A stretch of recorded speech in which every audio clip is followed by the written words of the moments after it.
UP के सभी 75 जिलों में आंधी बारिश का अलर्ट। यूपी में नौतपा के समय मौसम बदला हुआ है। रविवार को भी पूरे प्रदेश में बादल छाए हैं। बीच बीच में धूप निकल रही है। हवा में नमी की वजह से गर्मी से राहत है। सुबह 10 बजे गोंडा में तेज हवा के साथ मूसलाधार बारिश हुई। इस बीच आज प्रदेश के सभी 75 जिलों में बारिश का अलर्ट है। 57 जिलों में आंधी तूफान आ सकता है। हवा की रफ्तार 60 किलोमीटर घंटे तक पहुंच सकती है। 3 दिन से जारी आंधी बारिश के सिलसिले के बीच पूरे प्रदेश का पारा 10 डिग्री सेल्सियस तक लुढ़ककर 38 डिग्री सेल्सियस तक पहुंच गया है। पिछले 24 घंटे में सबसे अधिक तापमान मुरादाबाद में 38.5 डिग्री सेल्सियस रिकॉर्ड किया गया। 2 दिन पहले यानी 28 मई को बांदा का तापमान 47.5 डिग्री सेल्सियस तक पहुंच गया था।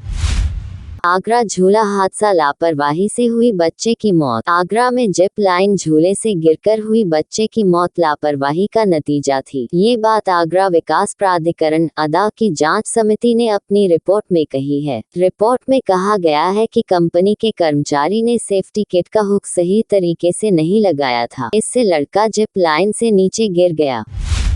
भाजपा नेता को सीबीआई ने 3 लाख रिश्वत लेते पकड़ा। मेरठ में कैंट बोर्ड के नामित सदस्य भाजपा नेता डॉक्टर सतीश चंद्र शर्मा को सीबीआई ने रिश्वत लेते हुए रंगे हाथ गिरफ्तार किया। आरोप है कि उन्होंने कैंट बोर्ड में पार्किंग ठेका रिन्यू कराने के नाम पर एक ठेकेदार से 3 लाख रुपए की रिश्वत ली। शिकायत मिलने के बाद सीबीआई ने 29 मई शुक्रवार की देर रात पल्लवपुरम स्थित अंसल टाउन में उनके आवास पर छापा मारा।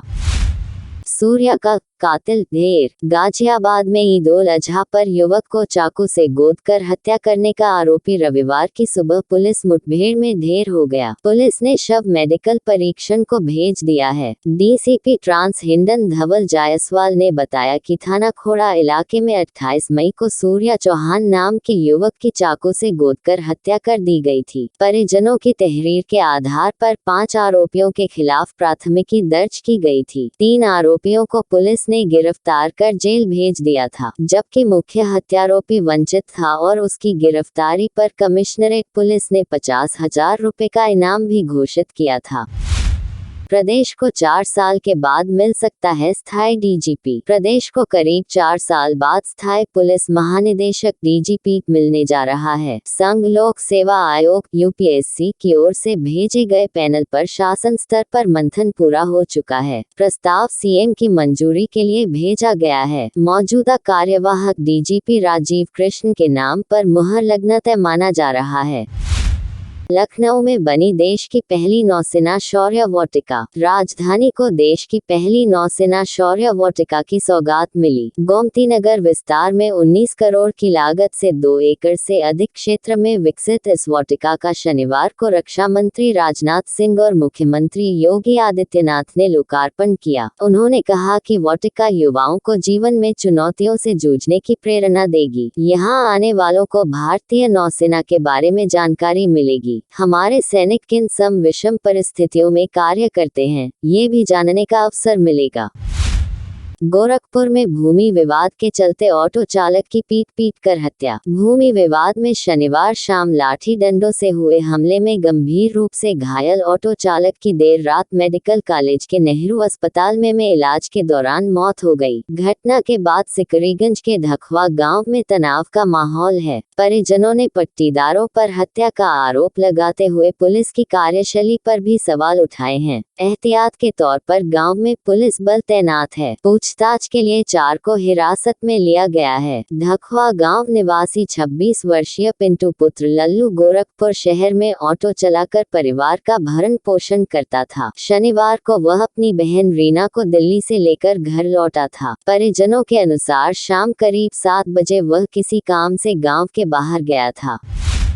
ज्येष्ठ पूर्णिमा पर ब्रजघाट में श्रद्धालुओं ने लगाए आस्था की डुबकी। इस समय पुरुषोत्तम मास चल रहा है। इस मास को श्री हरि का प्रिय मास कहा जाता है। इसमें सभी धार्मिक अनुष्ठान, गंगा स्नान एवं पूजा पाठ विशेष महत्व रखते हैं। इसी कड़ी में ज्येष्ठ मास की पूर्णिमा तिथि पर तीर्थ नगरी ब्रजघाट, पुष्पावती पूठ और गढ़मुक्तेश्वर के कच्चा घाट लठीरा स्थित मोक्षदायिनी पतित पावनी मां गंगा में आस्था का सैलाब उमड़ रहा है।